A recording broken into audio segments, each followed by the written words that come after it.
అసలే America Iran మధ్య tension ఒకవైపు, ఇప్పుడు సౌదీ అరేబియా హౌతీ రెబల్స్ మధ్య అటాక్స్ ఇంకాస్త అగ్గిరాజేసింది.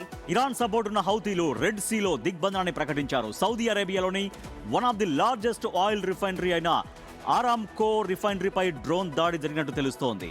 ఇక రామ్ తనురాలోని ఈ రిఫైనరీని కూడా టార్గెట్ చేస్తున్నట్లుగా హౌతీలు చెప్పారు. యెమెన్ పై సౌదీ జరిపిన ఎయిర్ స్ట్రైక్స్ కు వ్యతిరేకంగా కౌంటర్ అటాక్స్ చేసినట్లుగా తెలిపారు. యెమెన్ పై దిగ్బంధనం ఎత్తేసే వరకు ఎర్ర సముద్రంలో నౌకలను అడ్డుకుంటామన్నారు.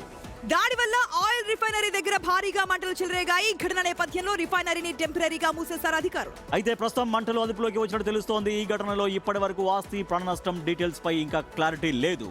ఇప్పటికే అమెరికా ఇరాన్ వార్ దెబ్బకి క్రూడ్ రేట్లు షాక్ కొడుతున్నాయి. చమురు రవాణాకు ఇంపార్టెంట్ అయిన హార్ముజుస్ స్ట్రైట్ లో నౌకల రవాణాను ఇరాన్ అడ్డుకోవడంతో ధరలు భారీగా పెరిగాయి. ఇప్పుడు సౌదీ అరేబియాకు చెందినటువంటి షిప్ల రాకపోకలను అడ్డుకోవడానికి బాబెల్ మాండేబ్ జలసంధిని మూసేస్తామని రెబల్స్ ప్రకటించడంతో చమురు రవాణా నౌకలకు ఇంకాస్త కష్టాలు తప్పేలాగలేవు. గ్లోబల్ మార్కెట్ లో ఆల్మోస్ట్ 12% చమురు రవాణా ఇదే దారి మీదుగా జరుగుతోంది.